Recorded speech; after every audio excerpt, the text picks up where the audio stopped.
everybody, what's going on? I'm Brandon, and today I'm doing my review of Glass Onion, a Knives Out mystery.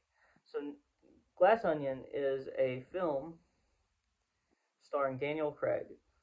It's a Netflix film. It is kind of a sequel to the Knives Out film that came out in, I believe, 2019. And this film is set in 2020. I believe the first one was set in 2019, so this is set a year after. And it stars Daniel Craig as Benoit Blanc. It stars Edward Norton as Miles Braun, Janelle Monáe, I believe that's how you pronounce her last name, who plays Andy, Dave Bautista, who plays Duke, Madeline Klein plays Whiskey, Catherine Hahn plays Birdie? I want to say that was her name. And this film is very good. I want to give my overall thoughts on. I don't remember honestly if I did a review to the first Knives Out. I probably should look that up. But if I didn't, I love the first Knives Out. I think it's a masterpiece. And this one, honestly, more of the same as far as how I feel about this film. This film is well acted, well directed, well written. And I do not know how Rian Johnson fumbled, just completely coughed up the ball on the on his Star Wars film, because Looper was really good, and then both of the Knives Out films are great in my opinion. So I don't know how he fucked up the Star Wars film so bad. But let's talk about first of all the things I love about this film. So this is a mystery film. It did subvert my expectations. There are certain things that happen where I'm like, oh, I'm kind of surprised that happened. Maybe somebody could have called it, but you know. But then at the end of the film, even though you know certain things happen, you know everything. If you could probably pay attention to the film and then figure out like, oh, here's what happened, right? So you could probably figure it out. But I didn't personally expect the ending of this film to be the ending of this film. Um, I think that you know the worst thing about mystery films most time is that they tend to follow a very linear plot, and they tend to follow not just a linear plot, but they tend to follow a very specific kind of plot structure. And when you have that same plot structure all the time, it makes it very easy a lot of times to guess who the killer is. Who in this film and in the first Knives Out, I didn't guess him. So that is very positive. Usually, usually at least at some point in the film before the ending of the film, I guess it. But in this one, I did not. Everybody, obviously, in both these films, felt like a suspect to me, but also everybody felt like they were innocent in a way. So, with all the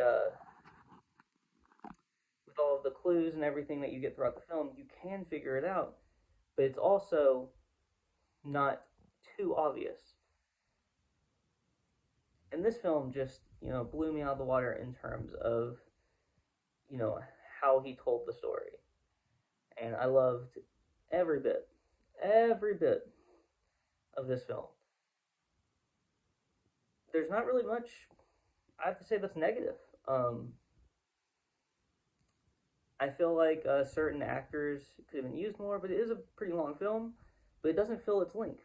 It doesn't feel like it's 2 hours and I think it's 2 hours and 19 minutes long. It does not feel like 2 hours and 19 minutes. It does not at all. This movie seems like it just goes right on by.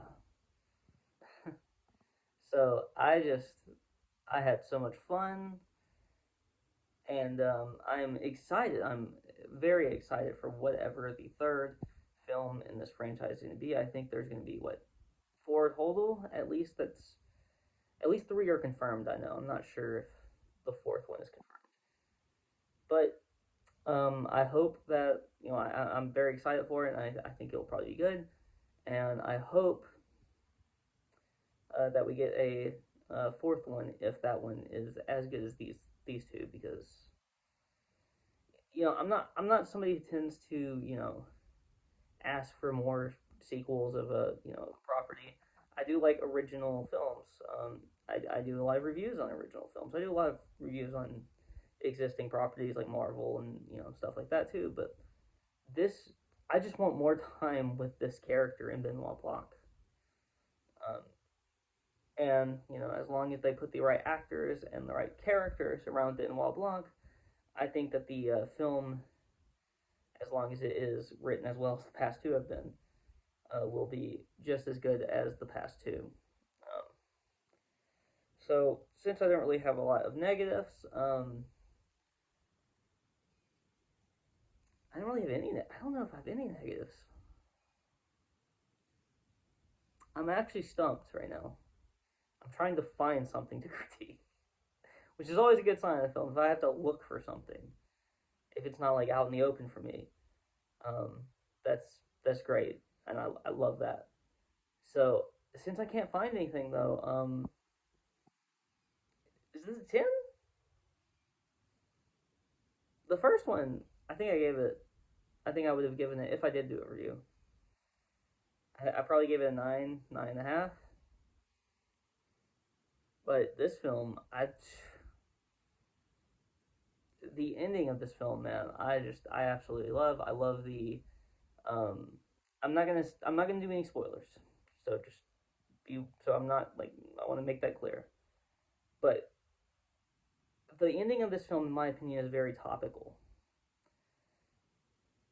and I think that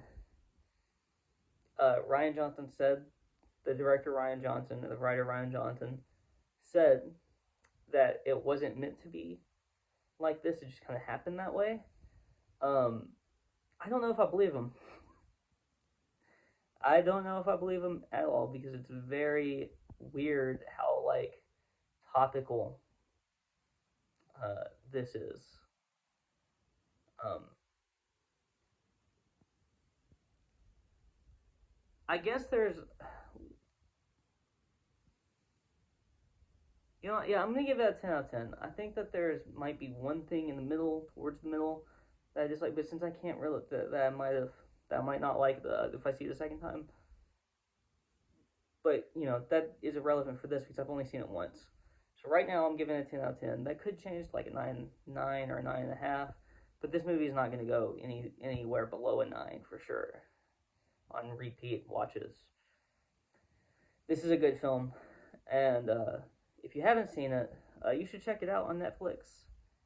If you like this video, please like, comment, and subscribe, and you can follow me on Twitter in the link in the description below. Peace out.